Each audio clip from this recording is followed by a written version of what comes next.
اصحاب الاخدود. اصحاب الاخدود جو تھے یہ یمن کے پاس کرسچنز تھے. اس زمانے کے ظاہر مسلم تھے, عیسیٰ علیہ السلام پر ایمان لائے تھے, حضرت عیسیٰ کو اللہ کا بیٹا نہیں مانتے تھے بلکہ اللہ کا پیغمبر مانتے تھے. نبی علیہ السلام کی پیدائش سے تقریباً 40 سال پہلے کا یہ واقعہ ہے. لیکن اہل عرب اس واقعے سے واقف تھے کہ ایسا واقعہ ہوا تھا کہ یمن میں ایک بادشاہ نے توحید کی دعوت قبول کرنے کی پاداش میں اہل ایمان کو بہت بڑے بڑے گڑھے کھود کر ان میں آگ جلا کے زندہ جلایا تھا. سر تکلیفوں سے تو گزرنا پڑتا ہے. جو پرسیکیوشن کرسچنز کی ہوئی ہے نا کئی سو سال تک, آپ سوچ نہیں سکتے کن تکلیف سے گزرنا پڑا ہے. اللہ پہ ایمان لانا کوئی آسان کام تو نہیں. تو یہ اصحاب الاخدود کے واقعے سے یہ لوگ واقف تھے, اس کا ذکر اس میں آ رہا ہے. اس کی ڈیٹیلز آپ کو صحیح مسلم میں بالکل اینڈ پہ جا کے ملیں گی. اصحاب اخدود کا پورا ایک واقعہ ہے کہ یہ بادشاہ کون تھا. صحیح مسلم شریف میں ایک بڑی ڈیٹیل حدیث ہے. میں نے 4 لیکچرز دیے تھے معجزات, کرامات, استدراج کے اوپر, مثلا number 131 A B C D. اس میں جو ڈی پورشن تھا اس میں نے اولیاء اللہ کی 10 کرامات جو صحیح سند سے احادیث کی کتابوں میں آئی ہیں نا وہ میں نے کور کی تھی. ان میں سے ایک کرامت اصحاب اخدود والی بھی تھی جو میں نے اس میں کور کی تھی صحیح مسلم کے ریفرنس سے. صحیح مسلم شریف میں اس کا واقعہ یوں ملتا ہے کہ یمن میں ایک یعنی وہ بادشاہ تھا جو بیسیکلی ہے تو یعنی یہودی تھا.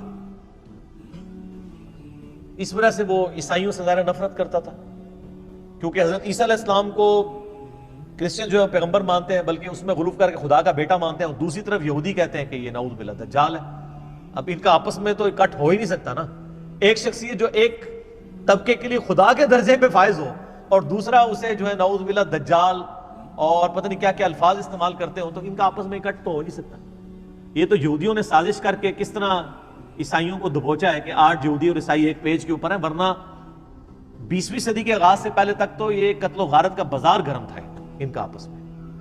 یہ تو اسرائیل جب بنا ہے اور دنیا کی اکانومی ان کے قبضے میں آئی ہے تو آج جو ہے وہ ایون یہودی مٹھی بھر ہونے کے باوجود عیسائیوں کی باغ دوڑ بھی ان کے ہاتھ میں اکانومی کی وجہ سے. تو ہم نے جس ایرا میں جس وقت میں آنکھ کھولی ہے, یہ جو زمین کی جو حقائق ہیں وہ زمینی حقائق بدل چکے ہیں, اور اس کو بدلے ہوئے 100 سال سے زیادہ نہیں ہوا. 100 سال اگر آپ پہلے چلے جائیں تو یہ جس طرح سنی شیعہ اختلاف مسلمانوں کے اندر ہے نا, اس سے بھی بڑھ کے عیسائیوں اور یہودیوں کا اختلاف تھا, جنگیں ہوتی تھیں آپس میں. بہرحال وہ یہودی بادشاہ تھا, اس نے عیسائیوں پہ ظلم کرنا شروع کیا. تو اس بادشاہ کے بارے میں آتا ہے کہ اس نے ایک جادوگر رکھا ہوا تھا, اور وہ جادوگر جب بوڑھا ہو گیا تو اس نے کہا کہ مجھے تو موت آ جائے گی, تو مجھے کوئی ایک اپنا لائق سا کوئی رعایا میں سے کوئی لڑکا ڈھونڈ کے دو جسی میں تربیت کروں اور میں اپنا سارا علم اسے ٹرانسفر کروں. تو بہرحال ایک نوجوان لڑکا بڑا انٹلیکچوئل رعایا میں سے چنا گیا, وہ جادوگر کے حوالے کیا گیا, تو وہ اسے جادو سکھایا کرتا تھا. اب وہ جادوگر کے پاس جب جادو سیکھنے جاتا تھا تو راستے میں ایک راہب تھا عیسائی,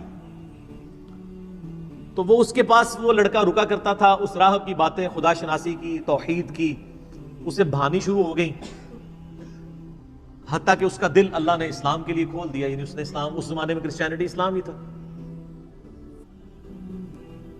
وہ قبول کر لیا. اب وہ دیکھیں جادو بھی سیکھتا تھا اور پیرلل میں دین بھی سیکھتا تھا. ایک دن وہ ایک راستے سے گزر رہا تھا تو راستے میں ایک بہت بڑا جانور تھا جس نے لوگوں کا راستہ روکا ہوا تھا. تو اس نے ایک چھوٹا سا پتھر اٹھایا زمین سے اور اس نے کہا کہ اے اللہ, اگر تیرے نزدیک جادوگر کا مذہب مردود اور اس عیسائی راہب کا مذہب مقبول ہے تو اس چھوٹے سے پتھر سے اس جانور کو ہلاک کر دے. ظاہر یہ کرامت ہی ہونی تھی, ایک پتھر سے آپ اتنے بڑے جانور کو, تو اس نے پتھر پھینکا تو وہ مر گیا. تو وہ پھر راہب کے پاس آیا تو راہب نے کہا کہ تم تو اب مستجاب الدعوات ہو گئے ہو, تو اب تم پہ اللہ کی طرف سے تکلیفیں بھی شروع ہو جائیں گی, اور جب کوئی ایسی صورتحال بنے تو تم نے میرا نام ظاہر نہیں کرنا. ظاہر پھر مجھے بھی رگڑا لگے گا بیچ میں. جان بچانے کے لیے ایمان چھپانا جائز ہے. حسین تو ہر کوئی نہیں بنتا نا سر. پھر کہتے ہیں جی حسین کیوں کھڑا ہوا تھا, باقی کدھر گئے, باقیوں نے کوئی بیعت کر لی, وہ ہر ایک تو نہیں حسین ہوتا رضی اللہ تعالیٰ عنہ علیہ السلام. تو پھر وہی سلسلہ شروع ہو گیا. اب وہ صاحب کرامت تو ہو گیا, اب لوگ اس کے پاس آنا شروع ہو گئے، وہ مطلب مادر ذات کوڑی اندھے آتے تھے، وہ دعا کرتا تھا، شفا ہو جاتی تھی۔ کرتے کرتے جب بادشاہ تک بات پہنچی، اس نے کہا یہ کیا، یہ تو دوسرے مذہب میں چلا گیا الٹا اس کو سکھانے کے لیے۔ تو اس نے کہا اس کو تو ہم نہیں چھوڑیں گے، قتل کروائیں گے۔ اور وہ جب کوئی بندہ اس کے پاس علاج کروانے کے لیے آتا تھا تو وہ پہلے کہتا تھا اللہ کو ایک مانو، حضرت عیسیٰ کو اللہ کا پیغمبر مانو۔ تو ظاہر ہے یہاں بھی آپ کو پتا ہے لوگ حنفی ہوتے ہیں، جب طلاق ہو جاتی ہے تو اہل حدیث اسٹامپ پیپر پہ لگواتے ہیں، میں اہل حدیث ہوتا ہوں، تو وہ کہتے ہیں ٹھیک ہے بیوی واپس مل گئی آپ کو۔ حالانکہ وہ اہل حدیث اتنی دیر کے لیے ہوتے ہیں جتنی دیر کے لیے انہوں نے وہ بیوی باہر نکل کے اہل حدیثوں کو گالیاں نکال رہے ہوتے ہیں، لیکن اہل حدیثوں کو پھر بھی عقل نہیں آتی ہے۔ اب عقل نہ ہے تو انسان کیا کرے؟ حالانکہ یہ فتوی غلط ہے، میں اہل حدیث کے ساتھ ایگری نہیں کرتا ہوں 3 طلاق کے مسئلے میں۔ امت کا اجماع ہے کہ ایک مجلس کی 3 طلاقیں 3 ہیں۔ بالی مسئلہ لاتا میں آپ کو بتا رہا ہوں کہ آج بھی اس کی باقیات ہیں اسٹامپ پیپر لکھوانے والی۔ تو وہ بھی پہلے کہتا تھا اللہ کو مانو پھر میں تمہارا علاج کروں گا۔ تو اس طرح پھر اسلام پھیلنا شروع ہو گیا، بادشاہ کو فکر لگی، تو اس نے کہا کہ بھئی اس کا علاج اب یہ ہے کہ اس کو قتل کروایا جائے۔ تو اس نے فوجی بھیجے گرفتار کر کے کہ اس کو پہاڑ سے نیچے پھینکا جائے۔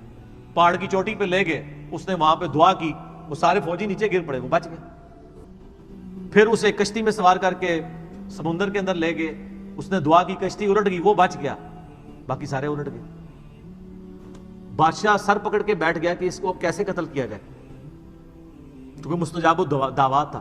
تو اس نے بادشاہ کو خود مشورہ دیا کہ ایک طریقے سے تم مجھے قتل کر سکتے ہو، تم پڑھو بسم اللہ رب الغلام کہہ کے مجھ پہ تیر چلاؤ تو میں مارا جاؤں گا۔ اور یہ اس نے بہت زبردست چال چلی، اور اس نے کہا اس کے لیے تمہیں پبلک اکٹھی کرنی پڑے گی، اپنی ساری رعایا کو جمع کرو اور بسم اللہ رب الغلام پڑھ کے چلاؤ۔ تو اس کا مطلب کیا تھا کہ اللہ کو ماننا پڑے گا۔ تو یہ ایک ساری رعایا تک تبلیغ ہو جاتی کہ ہاں اللہ کے نام پہ اسے مارا گیا تو یعنی اس کا مذہب درست ہے۔ تو اس نے کہا میں نے جان تو جانی ہے تو اللہ کے لیے جائے نا، اور میں مر جاؤں اور ایسا اختلافی نوٹ لکھوں کہ تبلیغ بھی ہو جائے۔ حضرت حسین ابن علی بھی نے یہی کیا نا، 72 بندوں کے ساتھ وہ 3 براعظموں میں پھیلی ہوئی بنو امیہ کی بدماش حکومت کا سامنا تو نہیں کر سکتے تھے، لیکن انہوں نے اپنے خون سے اختلافی نوٹ لکھ دیا کہ میں مر جاؤں تو آنے والی نسلیں یہ یاد رکھیں کہ سچائی کے لیے کھڑا ہونا چاہے آپ تھوڑے سے بھی ہوں، اس کی پرواہ نہیں کرنی۔ تو آج تک دیکھ لیں دنیا میں جہاں بھی سچائی کے لیے تھوڑے لوگ کھڑے ہوتے ہیں تو مثال حسین ابن علی کے لیے کی دیتے ہیں۔ مخالفین کو جو یاد رکھا گیا وہ بھی حسین کی وجہ سے یاد رکھا گیا، ورنہ ان کی کیا اوقات تھی۔ تو اس نے بھی یہی کہا کہ رعایا اکٹھی کرو پبلکلی، بسم اللہ رب الغلام پڑھ کے چلاؤ تیر، تم مارا جاؤں گا۔ بادشاہ نے یہی کیا۔ تو جب وہ بسم اللہ رب الغلام پڑھ کے وہ چلائی گئی اللہ کے نام سے شروع، اور جو اس غلام کا رب ہے یعنی وہ سب اللہ کے ہی بندے ہیں، غلام ہیں، تو وہ تو مارا گیا، لیکن ساری رعایا نے کلمہ پڑھ لیا، ان کا اس کا مذہب حق ہے، وہ سارے مسلمان ہو گئے۔ وہ ایک کو کیا مارنا تھا، ساری رعایا ہاتھ سے چلی گئی۔ پھر اس نے بڑے بڑے گھڑے کھدوائے، اس میں آگ جلوائی اور اہل ایمان کو آفر رکھی کہ یا تو ایمان چھوڑے یا آگ میں جلائے جائے۔ ہائے ہائے ہائے، بخاری مسلم کی حدیث ہے، اس شخص نے ایمان کی حلاوت چکھ لی جس میں 3 نشانیاں ہوں۔ نمبر 1 اللہ اور اس کا رسول عز و جل و صلی اللہ علیہ وآلہ وسلم اسے پوری دنیا میں سب سے بڑھ کر محبوب ہو۔ نمبر 2 اس کی دوستی اور دشمنی کا معیار اللہ کی ذات ہو۔ اور نمبر 3 کفر کی طرف لوٹایا جانا اس کے لیے اتنا ہی ناپسندیدہ ہو جائے جتنا زندہ آگ میں جلایا جانا، وہ جلنے کے لیے تیار ہو جائے، ایمان نہ چھوڑے۔ ایمان کی مٹھاس اس بندے نے چکھی ہے۔ لوگ ایمان نہیں چھوڑ رہے، زندہ آگ میں جلائے جا رہے ہیں۔ صحیح مسلم کے الفاظ ہیں کہ ایک عورت تھی، اس کا دودھ پیتا بچہ تھا، دودھ پیتا بچہ تو بولتا بھی نہیں ہے۔ جب اسے آگ میں پھینکنے لگے نا تو اس کے دل میں ایک لمحے کے لیے خیال آیا کہ میں جان اپنے بچے کی وجہ سے نا جان بچانے کے لیے میں دین چھوڑ دوں، تو وہ دودھ پیتا بچہ بول اٹھا کہ ماں تو حق پہ ہے۔ اللہ، یعنی یہ کرامت تھی۔ تو پھر ان ماں بیٹا کو بھی جلا دیا۔ وہ تو خیر دنیا میں جلے نا تو سیدھے جا کے جنت میں لینڈ کیا۔ تو یہ پوری حدیث صحیح مسلم میں اصحاب الاخدود کے بارے میں ہے۔ آپ دیکھیں کہ اصحاب الاخدود کو نبی علیہ السلام کی پیدائش کے وقت شہید ہوئے ہوئے 40 سال ہو چکے، پھر اس کے بعد بھی 40 سال، یعنی 100 سال بعد قرآن نازل ہو رہا ہے آلموسٹ، اور اللہ اپنے بندوں کو نہیں بھولا، اور اس کے اندر ذکر کیا ان کا، اور اس میں اللہ تعالیٰ بتا رہا ہے پھر ہم ان سے بدلہ لیں گے جنہوں نے اہل ایمان کے ساتھ یہ کچھ کیا۔ دنیا میں ٹھیک ہے کھلی چھٹی ہے، لیکن آخرت میں پکڑے جائیں گے۔ والسماء ذات البروج، قسم ہے آسمان کی جو برجوں والا ہے، والیوم الموعود، اور اس دن کی جو وعدے کا دن ہے یعنی قیامت کا دن، وشاہد ومشہود، اور حاضر ہونے والے دن کی اور اس کی جس کے پاس حاضر ہوں گے، یعنی قیامت کے دن کی اور قیامت کے دن کا مالک یوم الدین، سب کی قسم۔ قتل اصحاب الاخدود، مارے گئے کھائی کھودنے والے۔ حالانکہ مارے کون گئے تھے؟ جو کھائی میں پھینکے گئے تھے۔ اللہ نے کہا وہ نہیں مرے، وہ تو زندہ ہیں۔ شہید تو مرتا نہیں ہے نا۔ وَلَا تَقُولُوا لِمَن يُقْتَلُ فِي سَبِيلِ اللَّهِ أَمْوَاتٌ، مت کہا کرو مردہ جو اللہ کی راہ میں مارے جائے، وہ تو اللہ کے حضور زندہ ہے۔ اللہ ہمارا مارے گئے اصحاب الاخدود، جنہوں نے وہ گڑھے کھودے تھے۔ النار ذات الوقود، جبکہ وہ آگ بڑے ایندھن والی تھی۔ اذ ہم علیہا قعود، جب وہ اس کے کنارے پر بیٹھے ہوئے، یعنی یہ منظر دیکھ رہے تھے، اہل ایمان کو آگ میں جلایا جا رہا ہے اور وہ انجوائے کر رہے ہیں، وَلِعَوْذُ بِاللَّہ۔ وَهُمْ عَلَى مَا يَفْعَلُونَ بِالْمُؤْمِنِينَ شُهُودٌ، اور جو کچھ اہل ایمان کے ساتھ سلوک کر رہے تھے وہ وہاں پہ بیٹھ کے اس پر گواہ تھے۔ ظاہر ہے آپ اگر یہ رومنس کی بھی آپ ہسٹری دیکھیں، یہ لوگ بھی یعنی بھوکے شیروں کو زندہ انسانوں پہ چھوڑ دیتے تھے۔ آپ یوٹیوب پہ جا کے دیکھیں نا کہ کیا کیا طریقے انسانوں کو اذیت اور عذاب دینے کے انہوں نے ڈیوائز کیے ہوئے تھے۔ تو یہ بھی ایک طریقہ تھا تکلیف دینے کا۔ خود کرسیوں پہ بیٹھ جاتے تھے اور ان کے سامنے یہ منظر ہوتا تھا کہ اہل ایمان کو جلایا جا رہا ہے۔ وَمَا نَقَمُوا مِنْهُمْ إِلَّا أَن يُؤْمِنُوا بِاللَّهِ الْعَزِيزِ الْحَمِيدِ، اور انہوں نے تو نہیں ناپسند کیا مگر اس بات کو کہ مسلمانوں نے ایمان لے کر آئے مسلمان اللہ پر جو غالب ہے اور اپنی ذات میں خود ستودہ صفات ہے۔ اس مقدس جرم کی پاداش میں انہوں نے زندہ انسانوں کو جلا دیا کہ وہ اللہ پر ایمان لے کر آئے۔ الذی لہ ملک السماوات والارض، وہ اللہ کہ زمین و آسمان میں جو کچھ ہے اس کا مالک وہ اللہ ہے۔ زمین و آسمان کے مالک اللہ کے اوپر وہ ایمان لائے، صرف ایمان لانے کی پاداش میں، کسی پہ کوئی تکلیف نہیں، کسی کو کچھ نہیں انہوں نے کہا، بس اس مقدس جرم میں انہوں نے ان کو آگ میں جلا دیا۔ واللہ علی کل شیء شہید، اور اللہ تعالیٰ ہر چیز کو دیکھ رہا ہے۔ اللہ نے وہ منظر دیکھا ہے، اللہ کو بھولا نہیں ہے وہ منظر جو تم نے اہل ایمان کے ساتھ کیا۔ ان الذین فتنوا المؤمنین والمؤمنات، بے شک وہ لوگ جنہوں نے مومن مردوں اور مومن عورتوں کو یہ تکلیف دی تھی، یعنی ان کو آگ میں جلایا، ثم لم یتوبوا، اس کے بعد وہ توبہ کے بغیر مر گئے، فلہم عذاب جہنم، ان کے لیے تو ہم نے عذاب جہنم رکھا ہوا ہے، ولہم عذاب الحریق، اور ان کے لیے وہاں پہ آخرت کی آگ ہے جس میں ان کو جلایا جائے گا۔ انہوں نے تو دنیا کی آگ میں جلایا نا، بخاری مسلم کی حدیث ہے کہ آخرت کی آگ دنیا کی آگ سے 70 گنا زیادہ تیز ہے، ان کو اس پاداش میں اس آگ کے اندر جلایا جائے گا۔ اللہم اجرنا من النار، آمین۔ ان الذین آمنوا وعملوا الصالحات، بے شک وہ لوگ جو ایمان لائے اور انہوں نے نیک اعمال اختیار کیے، لہم جنات تجری من تحتها الانہار، ان کے لیے تو ایسی جنتیں ہیں جن کے نیچے نہریں بہتی ہوں گی۔ ذالک الفوز الکبیر، یہ ہے سب سے بڑی کامیابی۔ دنیا میں تو وہ ناکام ہو گئے جن کو ان گڑھوں میں ڈالا گیا۔ ایک ماں ہی سمجھ سکتی ہے کہ اس کو اپنے بچے سمیت مار دیا جائے، اس سے اس کی زندگی چھین لی جائے، اس کے بچے کی بھی زندگی چھین لی جائے، تو دنیا میں تو بظاہر وہ ناکام ہے، لیکن اللہ فرما رہے ہیں وہ سب سے بڑی کامیابی میں فائز ہو گئے، کیونکہ آخرت کی زندگی ہمیشہ کی ہے، دنیا کی زندگی تو عارضی ہے۔ ان بطش ربک لشدید، بے شک تیرے رب کی پکڑ بڑی شدید ہے۔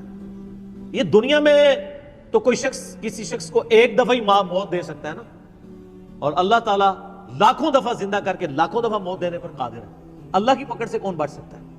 دیکھیں نا، دنیا میں زیادہ کون، جیسے وہ آپ کو پتا ہے قرآن حکیم میں ہی آتا ہے کہ جب جادوگر ایمان لے آئے موسیٰ علیہ السلام پہ، تو فرعون نے کہا کہ میں تمہیں سولی چڑھا دوں گا تمہارے مخالف سمت کے ہاتھ پاؤں کٹوا کے۔